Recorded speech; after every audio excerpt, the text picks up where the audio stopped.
Alrighty, and we are live. What is up, everybody? Welcome to this week's episode of Any of the Booth Podcast. Gonna get everything set up, and we'll be ready to go.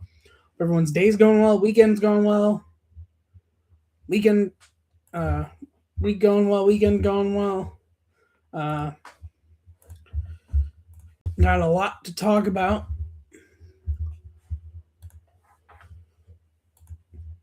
A heads up, I am gonna be at Dolphins Bengals on Sunday. So if you're happening to go to the game, you might see me there maybe. Excuse me.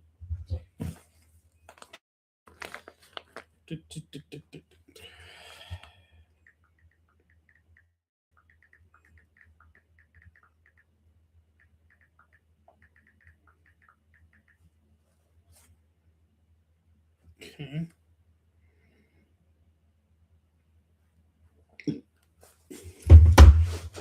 Alrighty. What is up, everybody? Welcome to this week's episode of Any of the Booth Podcast. Excuse me. Thank you all so much for support to this point. Very much do appreciate it. Let's get right into it. So we have Daly's Immaculate Grid. So we have Braves, Angels, and 20+1 season. And we have Giants, A's, 2,000+ career strikeouts pitching. So, Braves and Giants. I could go Will Smith.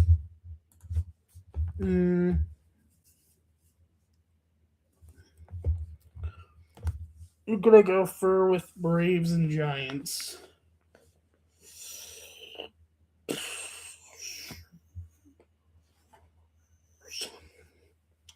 Braves, Giants. No, LaRoche did not play for the Giants. Hudson. 7%? Okay, I will take that. Angels, Giants. I could go Hunter Strickland, so I don't use here much. 1%. Nice. Giants 20+ win season. Jason Schmidt, I imagine, fits that. Lincecum, I imagine, fits that. Any chance Matt Cain fits? No. Imagine Bumgarner probably fits. Any chance Cueto would have done it? No. I'm going to skip it and come back to it. Braves, A's. Could have gone Hudson here, technically. Braves and A's. I could go David Justice. Who else can I go here? Braves, A's.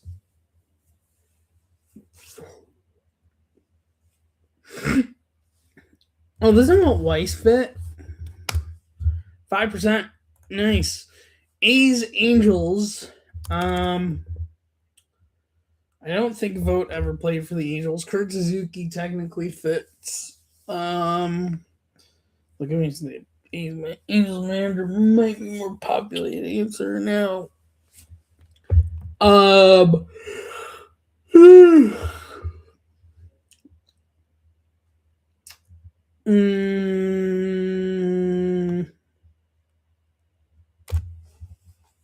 A's, Angels. No. Or did he? Oh, he did. 0.2%. 2,000+ career strikeouts and 20+ win season. I imagine Fergie Jenkins probably fits that. Yep, 2%. 2,000+ career strikeouts with the Braves. Didn't Cy Young play for the Braves? Hey Siri, did Cy Young ever play for the Braves? Cy Young played for the Boston Braves in 19... So he for sure would fit this. 1%, I will take that. Angels, 2,000+ career strikeouts. I believe Don's son would fit that. He does. 8%. I'm going to keep going. Okay, 20+ win season Giants and 20+ win season A's. I'm going to go Dave Stewart. I know it's probably going to be a common answer. 10%. Okay. Giants. I could go like an obvious answer. I'm going with older, probably more obvious answer. 45%. Wow. Okay, man.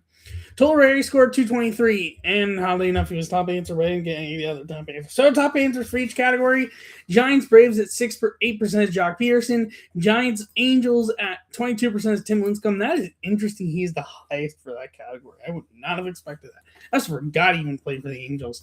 Giants 20+ win season, 45% is Juan Marichal. A's Braves at 17% is Matt Olson. A's Angels at 30% is Reggie Jackson.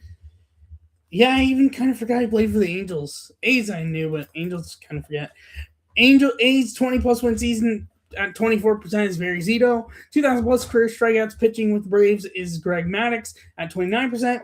Angels 2,000+ career strikeouts pitching at 47% is Nolan Ryan. And 2,000+ career strikeouts, 20+ win season at 9% is Randy Johnson. That's it for that Immaculate grade.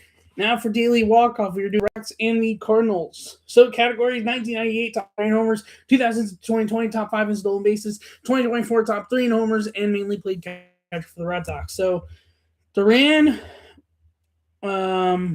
Devers, and Tyler O'Neill are going to be 2023. Veritek, Pena, and Gedman. I think I actually probably got this fully correct. Yeah. Fully correct. So, full correct answers for the Red Sox. 1998 top 3 in homers, Nomar Garcia Power, Mo Vaughn, Troy O'Leary. 2000 to 2020 top 5 in stolen bases, Jacoby Ellsbury, Coco Chris, Johnny Damon. 2024 top 3 in homers, Jaron Duran, Rafael Devers, Tyler O'Neill. And mainly played catcher for the Red Sox, Jason Veritek, Tony Pena Sr., and Richard Gedman. Now for the Cardinals. One moment.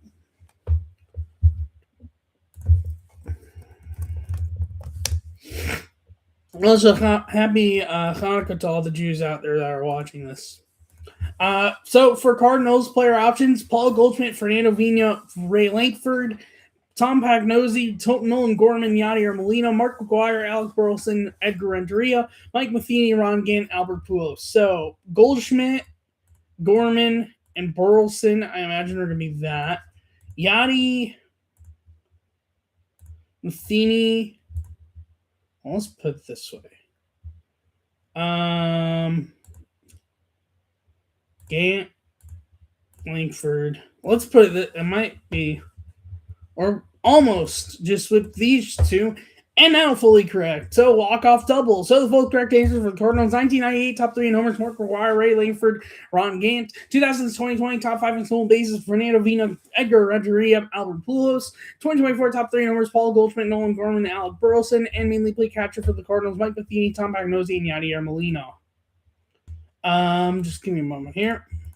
One thing I did want to show, not really related to the episode. So, it is Hanukkah for all the Jews, and it had Secret McAfee with my family, and I got a gift I'm going to show. Now, I will say context with this. So, when I originally put the wish list together, because it did through thing that has a wish list, I just thought that this was a championship, not reading much into what the item was, and then I see that it's not. Well, it's kind of a championship, but I'll basically show you. So this is what it is. It is the version of WWE's main championship, though it says World Heavyweight Championship, but that's not up to date, as there's now a separate World Heavyweight Championship. This is before that separate World Heavyweight Championship, which is oddly enough the championship I have behind me here when I got the Barclays WWE event. But it turns out that this is a cooler fanny pack and not just a championship. So that was kind of, I didn't realize that until after I got the gift. And it doesn't like knock anything. Like I'm still appreciative of it. It's definitely at least like something I can have as like a keepsake, even if I don't use the cooler part of it per se. But I'm happy with it. Very cool gift. And shout out to the person that got it for me. If they're watching this episode. All right, let's get right into it. So, not much to recap of college football. Navy beat Army in like a close game. However, Heisman Trophy winner was announced, and the Heisman winner this year is Fernando Mendoza of Indiana football, marking the 16th time a player from the Big Ten has been named a Heisman Trophy winner. Only two of the previous Big Ten winners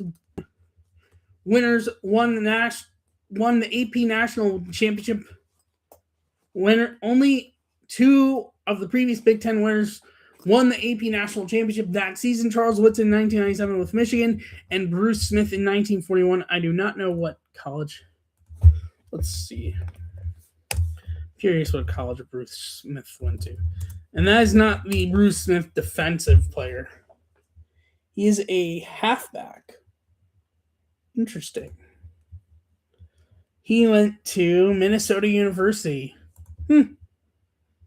But that's the story with the Heisman and college football. Not much else to say about college football. CFP is this weekend. I'll go over the schedule. If you want my predictions, they were last week. But for the schedule for this weekend is all the first round games. Friday at 8 p.m. on ABC/ESPN, we have number 9 Alabama visiting number 8 Oklahoma. Saturday is the rest of the games. 12 p.m. Miami facing Texas A&M. 10 versus 7, 12 p.m. on ABC/ESPN. At 3:30 on TNT/HBO Max/True TV, it's number 6 Ole Miss hosting number 11 Tulane. And then at 7:30 on TNT, HBO Max, and True TV, it's number 5 Oregon of James Madison. Now, as for who winners face what, the winner of Oklahoma, Alabama.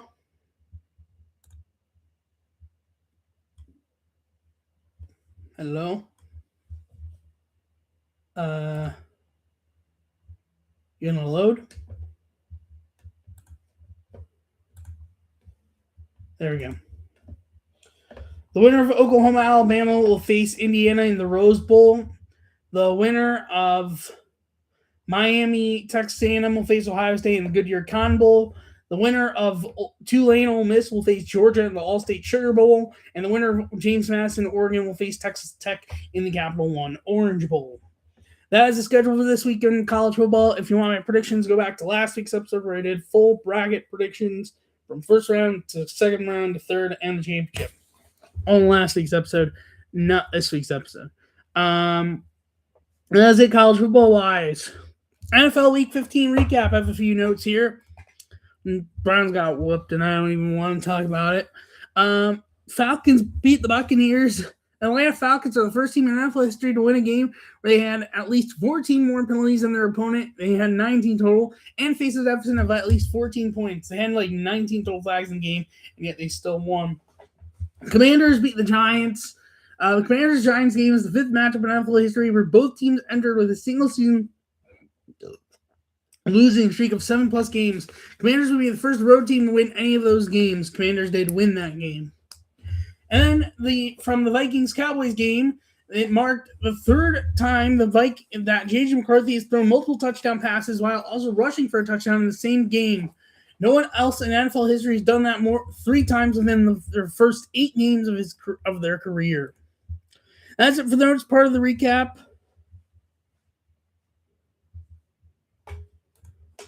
As for predictions-wise, I had a very good week going 11-5. Overall, I'm 143, 79, and 1. Standings update. Let's just reload and make sure it's fully up to date. Also had some team clinch playoff spots this week. And reload this. Make sure this is up to date.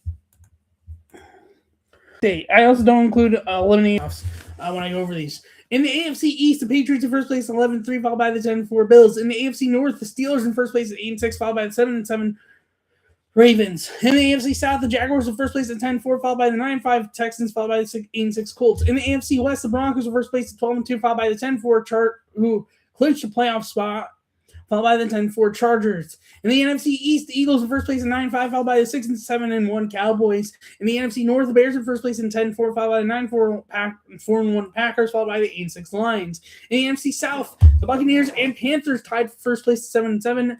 And then in the NFC West, the Rams and Seahawks are tied for first place at 11-3, with the Rams having clinched the playoff spot, followed by the 49ers at 10-4. Then as for the conference standing, Broncos in first place, followed by the Patriots, Jaguars, Steelers, Chargers, Bills and Texans, and then teams out but still have a chance are Colts and Ravens, as yes, the Chiefs are eliminated from the playoffs for the first time since 2014. And then in the NFC, Rams the first, followed by Bears, Eagles, Buccaneers, Seahawks, 49ers, Packers. And then the few teams out that still have a chance, Lions, Panthers, and that's it for standings wise. And then my week 16 predictions, which again I will be at the Dolphins game on Sunday. So if you're there, come see me. Also, if you are going and you're Jewish, there's a I'll show this from my phone, but I found this on social media. They're having a kosher tailgate for Hanukkah there on Sunday. Here, found this on social media. So if you're Jewish and you're going to the game, maybe go down earlier for this. Tailgating starts around 9 a.m. right by the stadium. I don't know exact location, but somewhere in the tailgating area. I might try to find out where exactly. But yeah, that's Sunday if you're going to the Dolphins game. Otherwise, you don't have to look at that. So predictions. Thursday night football, Rams at Seahawks. I have the Rams. Saturday, we have two games. Eagles at Commanders at 5 on Fox. I have the Eagles. And then Packers at Bears, 8:20 on Fox. I have the Packers. No, that might not be the right network. Oh, no, it is. Huh. Never mind. Sunday, Bills at Browns, 1 p.m. on CBS. I have the Bills. Chargers at Cowboys, 1 p.m. on Fox. I have the Chargers. Chiefs at Titans, 1 p.m. on CBS. I have the Titans. Jets at Saints, 1 p.m. on CBS. I have the Saints. Vikings at Giants, 1 p.m. on Fox. I have the Vikings. Buccaneers at Panthers, 1 p.m. on Fox. I have the Buccaneers. Bengals at Dolphins, 1 p.m. on CBS. I have the Bengals. Jaguars at Broncos, 4:05 on Fox. I have the Broncos. By the way, Patrick Mahomes is out for the year, and Michael Parsons is out for the year. Falcons at Cardinals, 4:05 on Fox. I have the Falcons. Steelers at Lions, 4:25 on CBS. I have the Lions. Raiders at Texans, 4:25 on CBS. I have the Texans. And then Patriots at Ravens, Sunday Night Football. I have the Ravens. And Monday Night Football, Colts hosting the 49ers. I have the 49ers. And that is it for this week's episode of the podcast. Thank you so much for watching and listening. If you're new to YouTube, leave a like, hit the subscribe button, leave a notification to notify when I go live and post a video. If you're new to audio, follow the podcast, leave a review, notification button to notify when I post on there. Thank you so much for watching and listening, and I will see you in next week's episode 199. Bye-bye.